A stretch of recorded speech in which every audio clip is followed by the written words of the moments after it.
You know what it is. That's right. It's time to talk money with your money nerd and financial coach.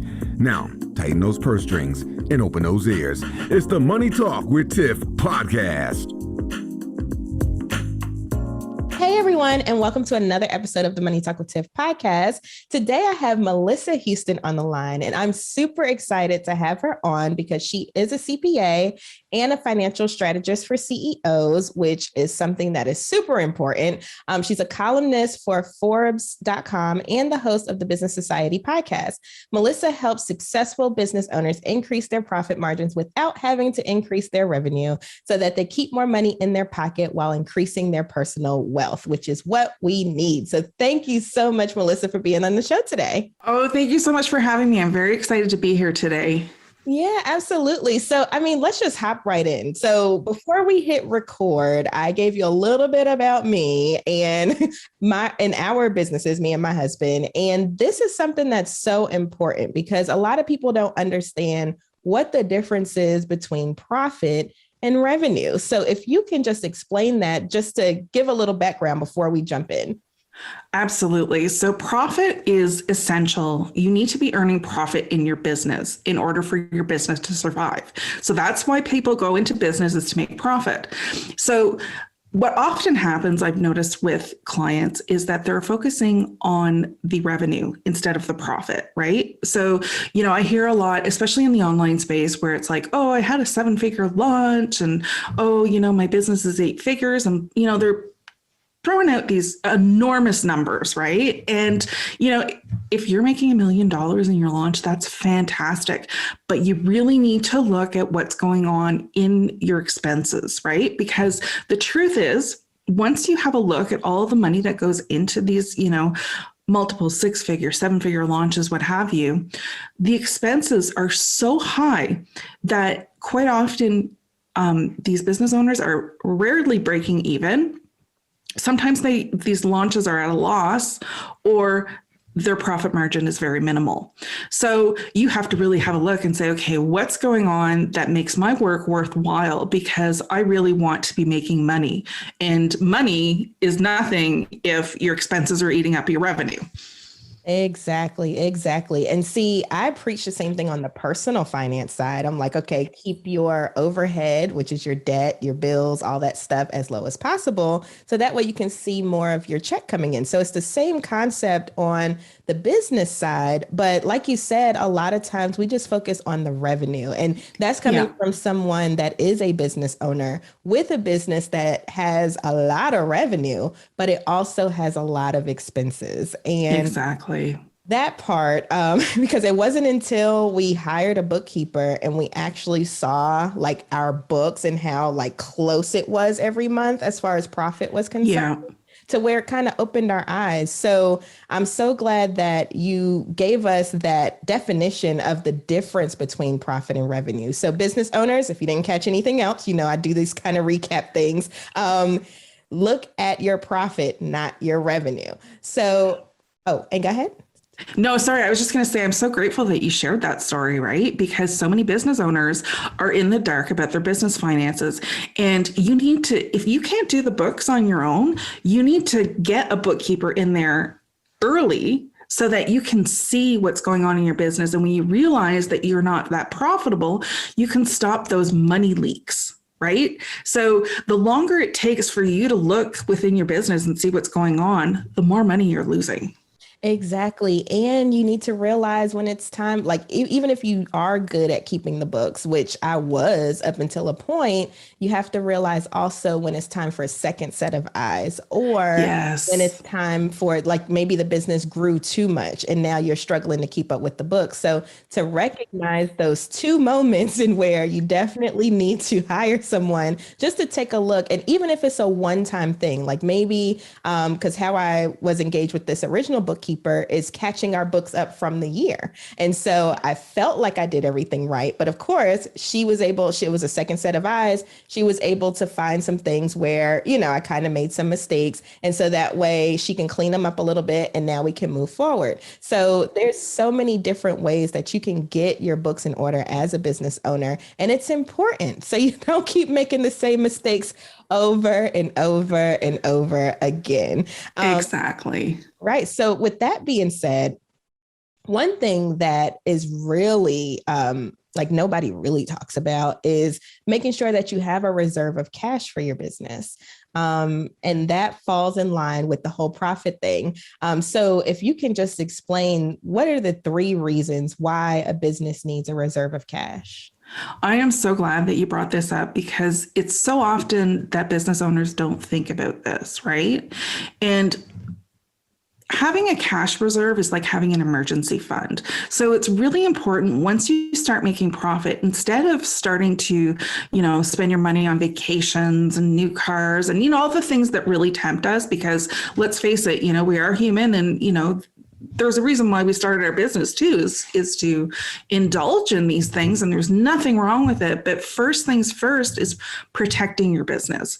So when you keep a cash reserve, what that does for you is it offers stability for your business. It's like an insurance policy, right? So if you've got a cash reserve that can get you through some tough economic times, like, we've had a horrible, 2020 and 2021, but, under normal circumstances, we would usually, maybe have a couple of months of reserve to get you through so that when the economic tough times come, you're comfortable and you know that you've got this and that you have set yourself up for success, because there is constantly those up and downs in the market, right? So, you're going to have super fruitful months, and then other months, it's going to be completely dry. So you want to make sure that you keep that cash reserve on there to get you through those tough times. Oh my gosh, that is so true. Because I know in one of our businesses, it usually slows down during the winter months. And we had quite a few big expenses come up, unplanned expenses leading up to this time. And so we're like, oh, our cash reserve that we were using for winter, now we're just like, how are we going to, make sure that the business keeps going? And so I'm so glad you brought that up because it is so true. It's like an emergency fund for your business. Absolutely. And another point too, I'd like to add is that if you don't have a cash reserve built up, or you do, but you also recognize the need for a line of credit, you are better off to have that line of credit application go in when things are going well, because your chances of getting approved for that in your business are going to be a lot higher than when you absolutely need it. So it's always great. My first recommendation, have that cash reserve. But another fallback is, a line of credit that you absolutely will, pay back, but it's there to help you get through the tough times.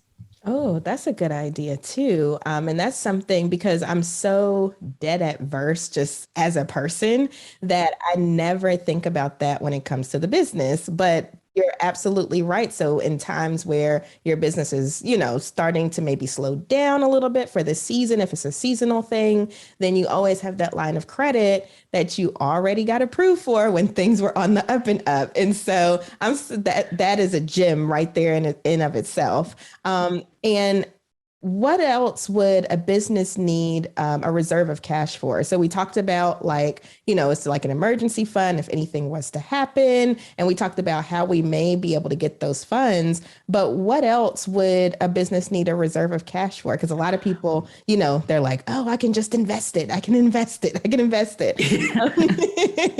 Yeah. And I think you brought it up right on, you hit the nail on the head, because you said, there was a couple of unexpected expenses that came through your business. I mean, that happens on the regular as well. So you want to make sure that you've got the cash to sustain you through those, not only, up and down economic times, but those big bills that you were not expecting. And that happens so often. Yes. And I can always tell someone that has never really owned a business, because they'll look at those numbers, like we were saying, the revenue numbers, and they're like, oh my gosh, this person must be rich and this and that and this and that. And it's like, well, no, because most of it goes to expenses. Exactly. And then another common thing I see with business owners too is they're looking at their bank account to see how well they're doing. Right? So they think that if they've got money in the bank account, then they're good and they can spend it, and they don't think about the cash that needs to go out the door to pay the bills. right?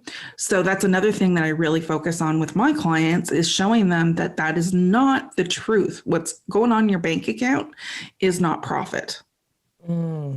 That is such a gem, because it just sounds like we need a budget for our business as well, just like our Oh, personal absolutely. lives. Absolutely. Except in the business world, I like to call it a financial plan. It doesn't feel so constricting like a budget feels. And I'm so glad you said that, because that's exactly what I talk about, like in Money Talk with Tiff in general. It's like getting our brain wrapped around words in different ways. So like, for instance, I preach budget is not to constrict, it's to give you permission, right? Because it's giving you permission to do the things that you want to do and need to do without feeling guilty afterwards. Because usually that's the case. Like usually if people are like, "Ooh, I want to go shopping," and they don't have a budget, they're like, "Oh, well, now I can't pay this bill." And it's like, Yes. you have your permission to do the things, and the same thing with business. Same thing. So Yeah. whether you call it a budget, a spending plan, a financial plan, all of those things, it all leads to the same thing, y'all. Budgeting. You have to budget. Yeah. You have to make sure that you live within your means, within your business and your personal finances. Oh my gosh. Thank you so much for saying that. Because I think I drill it in so much that people probably zone me out at this point. You're getting validation now.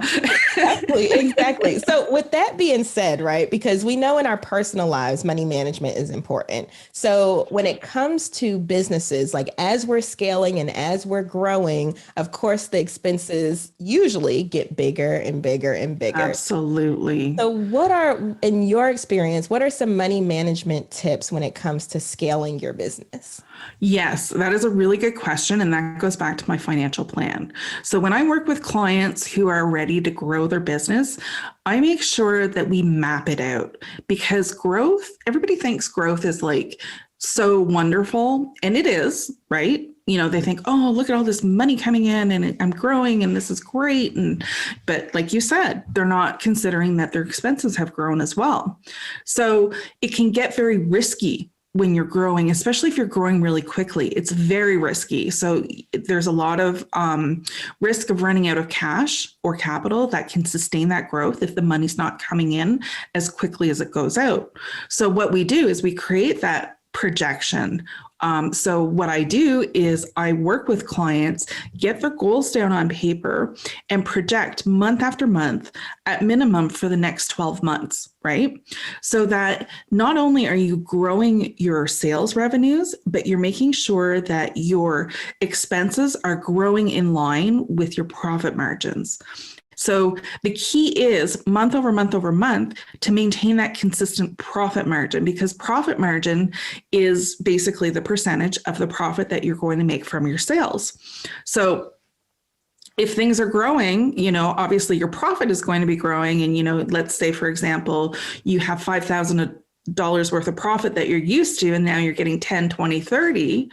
You need to make sure that that profit margin is consistent with your revenue coming in. Because if you're making, I know I'm throwing out numbers here, but just to really bring home the point I'm trying to make is, so if you're making $10 million, and in the past, before you started growing, your profit margins were 20%, and now you're making $10 million, but your profit margin is now 5%, that's a red flag. That's a big problem. And you need to make sure that you go in and see what's going on in your business to make sure that you can resolve these issues and get back to that 20% profit margin or more. Oh my gosh, you just said a whole mouthful. I hope I didn't lose anybody. No. That was so good, because the profit margin is important. And see, the thing is, like, you think, like you were saying, growth is great. Growth is excellent. You can bring in more people, you can make more money, you could do this, you can do that. But then not realizing that there's always a balance, right? Yes. There's always a balance. And so I like that you actually project out 12 months at the minimum, because then that gives you an opportunity to see, okay, is this a good route to go? Or maybe we should go a different route. And you can kind of project and circumvent mistakes before they happen. Exactly. And the key is when you've got that 12-month projection. So let's say we did it for October 1st to, following year. So October is coming to an end shortly. So what I would get you to do is once your books are closed for October, so that's usually, I say at the maximum 10 to 14 days after the month. Okay. That's how tight you have to be. You have to respect your deadlines, because you need to take that information for October and measure it against what you had planned for October and see what's going on, so that if you've got money leaks, you have the opportunity to correct them before they become huge, like a huge negative impact in your profit. Oh my gosh, you are speaking to my heart right now, because this is exactly what happens in the personal finance part. And when I tell people, like, you have to have your budget, and then you have to, it's not good enough just to create the budget. You actually have to put the expenses in, see where you were, and then you can use that information to carry on to the next month. Now, I don't know why I didn't think about that for business, because this is something that I don't do, to be honest. And so just taking these personal finance principles and applying it to business, it's like, I guess when you're in the thick of things and, you're on your day to day, these are not things that you think about, but that's why you hire people to think about these things for you. Exactly. And that's why I have a business coach who tells me, hey, did you think of this? And I'm like, oh my God, that was so obvious. Why didn't I not think of that? But it's because we're so close to the issue that we tend to just, get caught up in it instead of looking for solutions.